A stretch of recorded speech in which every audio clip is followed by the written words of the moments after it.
শ্রীমঙ্গল ঘুরতে গেলে আমরা অনেকেই শ্রীমঙ্গল বৌদ্ধভূমি ৭১ ঘুরি, কিন্তু এই বৌদ্ধভূমি ৭১-এর ইতিহাস আমরা কয়জনই বা জানি। আজকের ভিডিওতে শ্রীমঙ্গল বৌদ্ধভূমি ৭১-এর ইতিহাস তুলে ধরব। এটি শ্রীমঙ্গল শহরের বালুগাছ সড়কে বিজিবি তৎকালীন বিটিআর সেক্টর হেডকোয়ার্টার সংলগ্ন বরবরিয়াছড়ার পাশে অবস্থিত।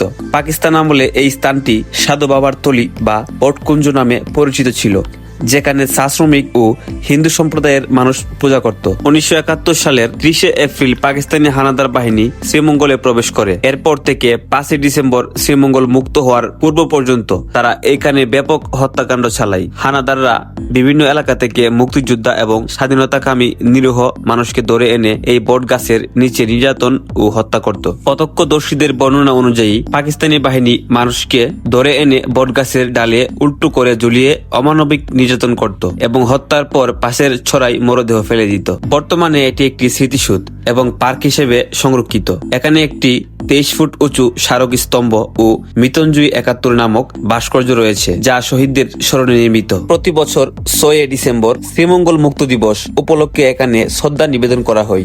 এরকম তথ্যবহুল ভিডিও পেতে পেজটা ফলো করে পাশে থাকবেন। ভিডিওটা শেয়ার করে সবার মাঝে ছড়িয়ে দিবেন, যাতে শ্রীমঙ্গল বৌদ্ধভূমি ৭১-এর ইতিহাস সম্পর্কে জানতে পারে। আমার আজকের ভিডিও ছিল এই পর্যন্তই। সবাই ভালো থাকবেন, সুস্থ থাকবেন। দেখা হবে পরবর্তী কোনো নতুন ভিডিওতে।